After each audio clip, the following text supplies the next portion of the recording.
Well, it looks like the four West Virginia football players who have been ruled ineligible thus far and are waiting on waivers from the NCAA have decided to take matters into their own hands and have decided to file a lawsuit against the NCAA because, by gosh, they want to play in 2025.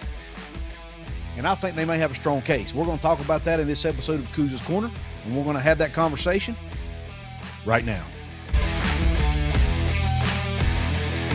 What is up, and welcome into this episode of Couz's Corner, your home for top-shelf college sports news and analysis surrounding the West Virginia Mountaineers and the Big 12.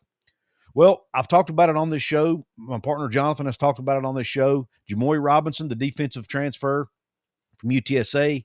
Running back Tai Edwards, the transfer from Northern Iowa. Justin Harrington, the safety transfer from Washington, formerly from Oklahoma.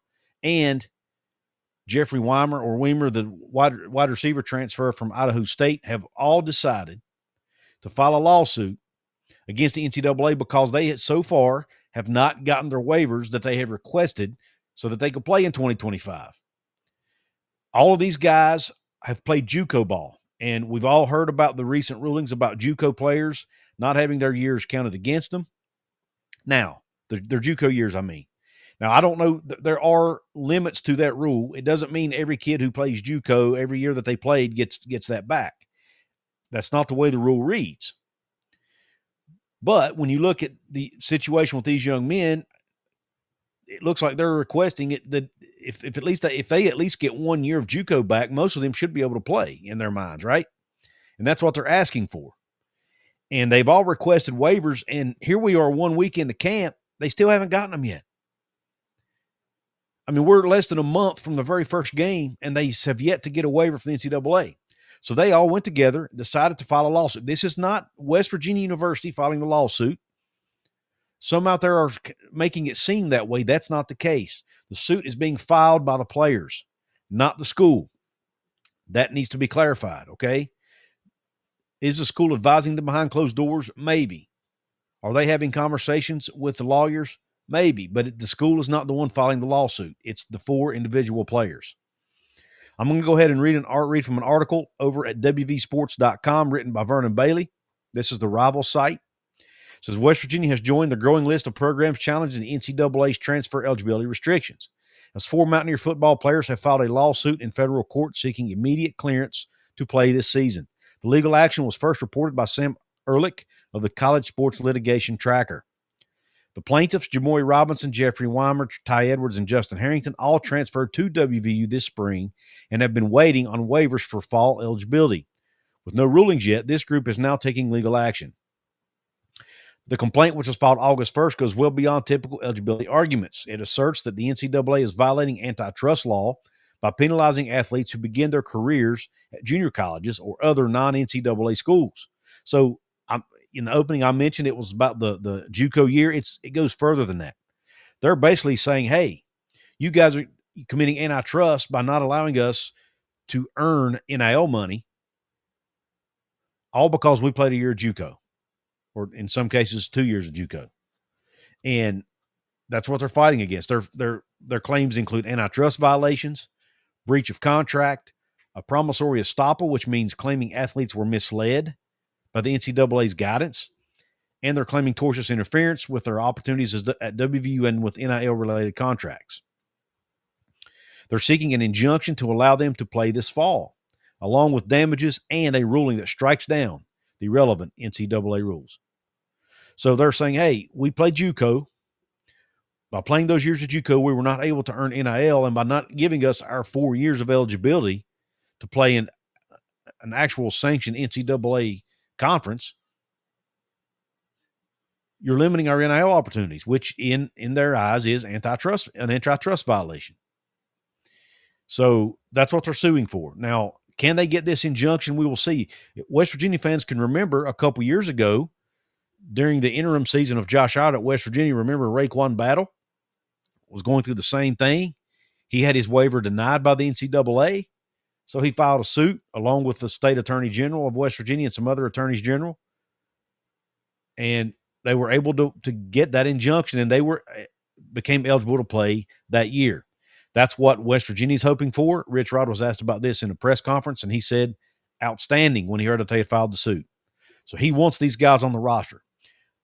After we've talked about these guys ad nauseum, I don't need to go into detail. These guys are important to this team, especially Jamoy Robinson, who is expected to be the top pass rusher on this team. And they would be leaning on him heavily. Now, the problem is, I mean, heck, we're already a week into camp. They're already going to be a little behind the eight ball because they've not been allowed to practice with the team. But if they can get that injunction, I'm sure by the time they get to week 3 and playing Pitt, these guys will be ready to go.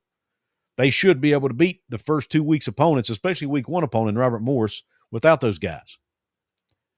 So as long as they could get them back by week 2 or even week 3 of the season and have them in the fold and have them ready to go, that would be a huge, huge plus. In my opinion, they would have a whole lot better chance to win those games, in my opinion, with those 4 guys on the roster, because I think all 4 of those guys have a chance to get a lot of playing time, and several of them, if not all of them, might have an opportunity to start. Hey, do me a favor. Go check out my good friends over at Appalachia Digital. If you need a brand new website for your small business, or if you're just looking to get found easier on Google, go check out appalachiadigital.com/Couz. These are the fine folks who designed my brand new website over at wvsportschat.com. They did a fantastic job. I love their work. I think you will too. So go check them out. appalachiadigital.com/Couz. Let them know Couz sent you. Now let's get back to the show. Now, this article actually has copies of the lawsuits in it, attached to it. And again, there will be links to this in the description, so I'm not going to go through this verbatim or detail by detail. Jamoy Robinson started his career in JUCO in 2019-2020 academic year. And according to the plaintiff, he has only participated in sports at an NCAA institution for 3 years over the past 4, because he had a redshirt year, and he had a COVID year where his season got canceled, and he had a JUCO year. So there's 3 years that he didn't play. Okay? According to them. Now, Jeffrey Weimer started his career a year earlier in 2018-2019, spent a couple years at the junior college level, transferred to UNLV in 2022-2023, and in 2023-2024, he was not able to play football due to medical and personal issues.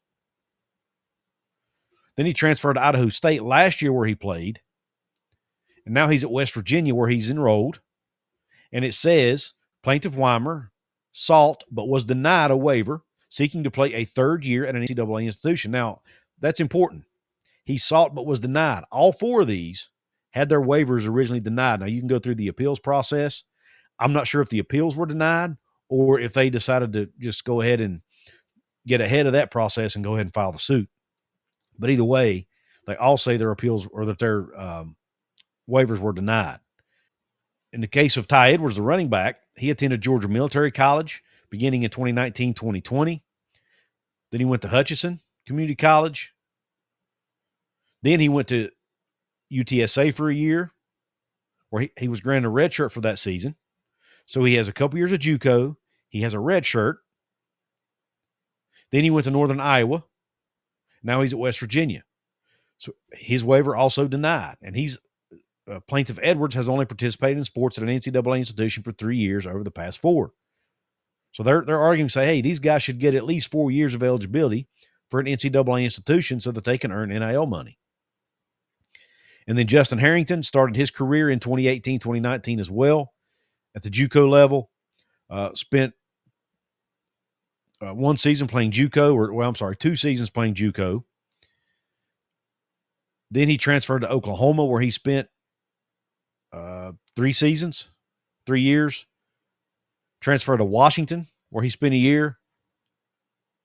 But 2 of those years, 1 year at Oklahoma, actually 2 years at Oklahoma, he was granted medical red shirts. So he's missed 2 seasons with injury, plus the JUCO year. And again, his waiver was denied. And he's asking that he get granted another year of eligibility because he's only been able to play 2 years over the past 3. So all these players are asking, hey, we need to get at least 3 years of eligibility for NCAA institutions so that we can earn NIL money, because if not, you are limiting our opportunity to earn NIL, which according to their suit is an antitrust violation. So we will see if they are able to get this injunction and if these guys can get on the field for the 2025 football season for Coach Rod and the Mountaineer team. It would be very important if they can do that. I think Coach Rod needs these guys, or at least especially, like I mentioned, Jamoy Robinson. There's a whole separate conversation that myself and Jonathan Martin had about this topic over on our most recent episode of the Golden Blue Breakdown Show. I'll leave a link to that here at the end. But I want to give you this update here. This is huge. Hopefully, this will move rapidly, just like the situation did with basketball.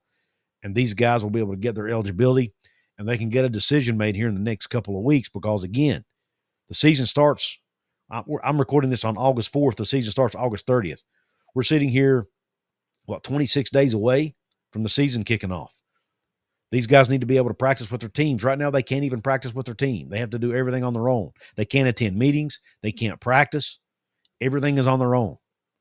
Now, they're enrolled in school and apparently attending classes, but they're not able to practice. So hopefully, for the sake of the football team and for the sake of this roster and for the sake of Coach Rod and the staff, these guys will be able to play in 2025.